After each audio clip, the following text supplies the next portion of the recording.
By the time it got to captain number 5, because I was already helping him with the school and with the boys and with the businesses, he realized that I was really the one doing the work of the captain while he was trying to find the captain. So he decided to make me the captain, and he wouldn't accept no for an answer. In other words, I didn't have a choice. Right.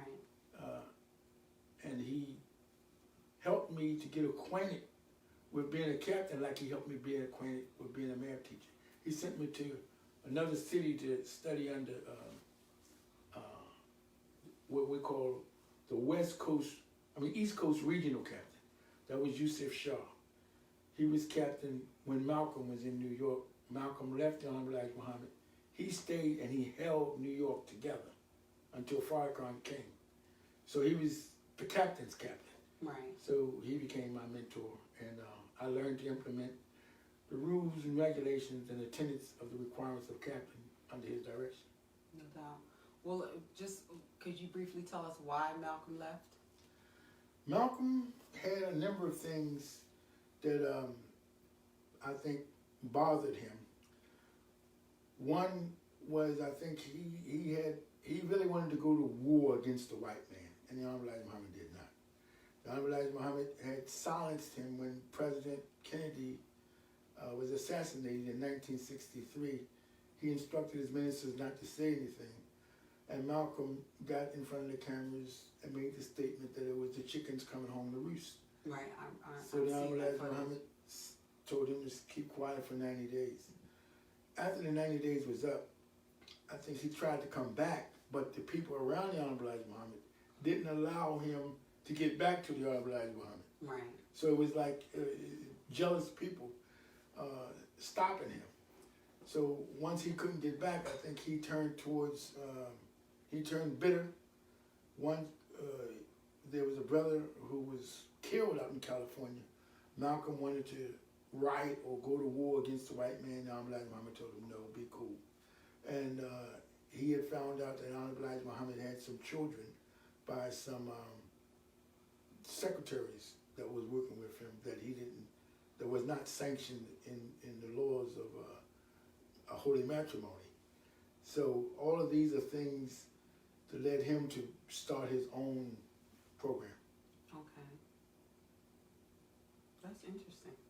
It's interesting. It's interesting to get that from you because, of course, you know, the history books probably write it differently. Yes. a lot of different stories are told, but it's so interesting to talk to you because you're giving it to us firsthand. And you mentioned all the things that are going on. What was the political tone at this time? Okay, well, I guess I should say a lot of this I was not present, but Louis Omar was. He was right in New York with Malcolm. Right. So when he came to Baltimore, that's all he ever talked about was Malcolm. I learned more about Malcolm through him than anything. So I'm giving you his version, his insight, who is a first-hand participant. Right. He had another talent that other ministers didn't have, and that was he knew how to establish and implement businesses. He opened up the first supermarket. Who is he? Louis Omar. Okay. In New York. And you said he opened the first supermarket. In other words, there was a supermarket. The Honorable Elijah Muhammad had a chain of supermarkets known as Your Supermarket. So in New York, Omar opened up the first supermarket. This was back in 1960. Wow. Okay. So the Honorable Elijah Muhammad gave him permission to name it Shabazz, which was considered the tribal name of black people before they came to America. Okay. And you couldn't just take that name, but the Honorable Elijah Muhammad gave Malcolm to give Louis Omar permission to put that name on the market. Right. And so when he came to Baltimore, he had always wanted to do a lot more things in New York, but Farrakhan wouldn't let him. So when he came to Baltimore, he was able to use a lot of his ideas. Right. And because he was the direct representative of the Honorable Elijah Muhammad. Right. And the ideas that he would come up with I would be the one who would implement them. Right. That's how the connection for captaincy came in. It was like,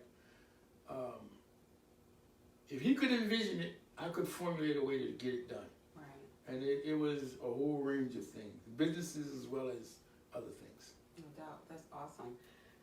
And I just think about you mentioning the assassination of Kennedy, right? Yes.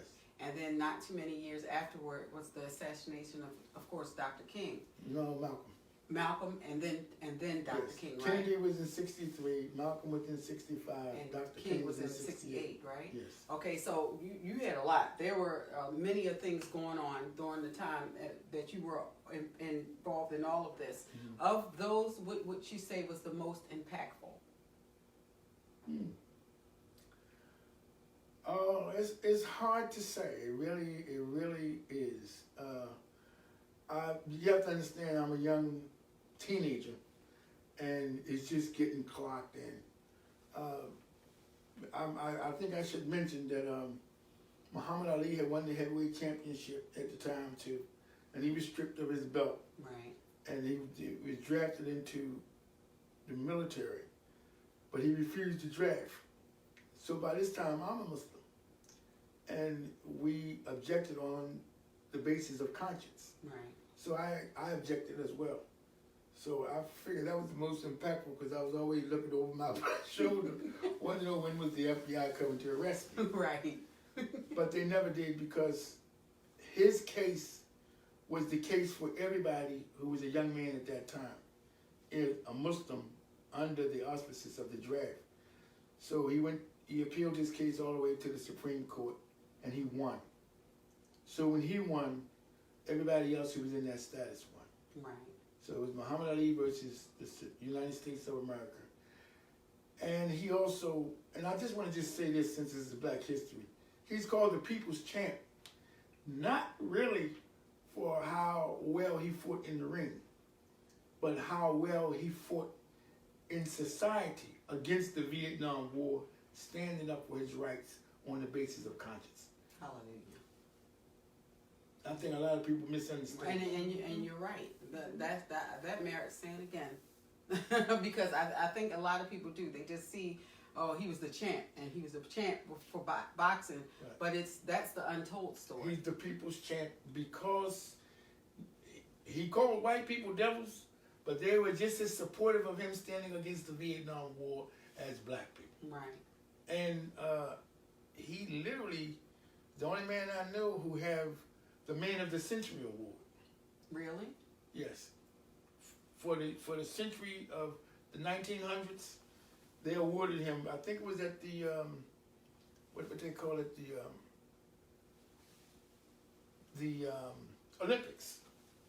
They named him Man of the Century. I didn't know that. That's Yes. interesting. That's really interesting. Thank you.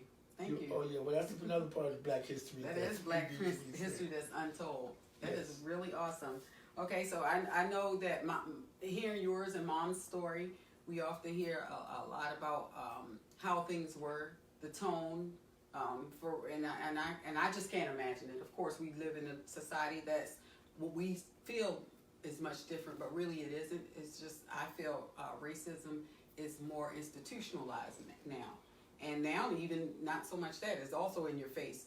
What would you say of all your experiences, a racial experience, encounter that was most vivid and stuck with you in your head? And how has it impacted you?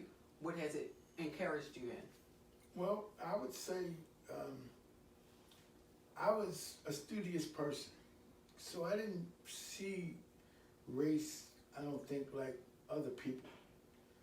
I had accepted that the white man was the devil based on his history. I actually used to go to the library and I see they had a history of a 100 years war, a 300 years war, a 500 years war. They went into Africa, colonized an entire continent of people. They took people out of their homeland, took them to another land, which is from Africa to the Americas, enslaved them. When they got to the Americas, they needed more land, so they introduced the Indians to alcohol and smallpox, killed off a lot of them, occupied the land, had the black people to work the land. So I saw it from I'm going to say it from an academic perspective. To me, it was proof that they were a people of evil. Right. And that's how I was impacted. But I felt very comfortable being able to prove it to them. I didn't necessarily think, my argument was never to present to a black man that the white man is the devil. I would tell the white man he's the devil and prove it to him through his own history that that's what he demonstrated. Right. And how do you feel about it today as far as the whole idea? Because I know a lot of people misinterpret that understanding, and I know I pray that we get a chance to go to the point where you explain light versus dark and how you look at it now. So can you give us that? Yes, you have to understand I was a young man. I was a teenager when I accepted him. So he let us know that the black was superior, but he said what he called superior was righteous, going back to faith. I had already had that base of faith. So what I heard was that your blackness was what gave you your righteousness. Right. And your lack of blackness is what stripped you of your righteousness or gave you your wickedness. So that's how I accepted that the white man was the devil and the black man was of the family of the righteous. Later I had resolved that white man is not the devil all alone. The black man can be a devil too. Hallelujah. But that's not. I mean, I'm constantly evolving. And one of the things that the Honorable Elijah Muhammad made plain that he wanted to teach his people the knowledge of their own self. Right. And that stuck with me. So as I grew and matured in my understanding, I began. The Honorable Elijah Muhammad had really passed away, and his son, Imam W.D. Muhammad, became the spiritual leader, whom the Honorable Elijah Muhammad said would teach us the religion. What he told us was not religion. Right. He was more a social reformer. So when Imam Muhammad came into office, he made it plain that what my father was teaching you was not religion. And the white man is not the devil. It's the white mind that is the devil. The black man is not righteous, but it's the black mind that is righteousness. And what gives color its hue is the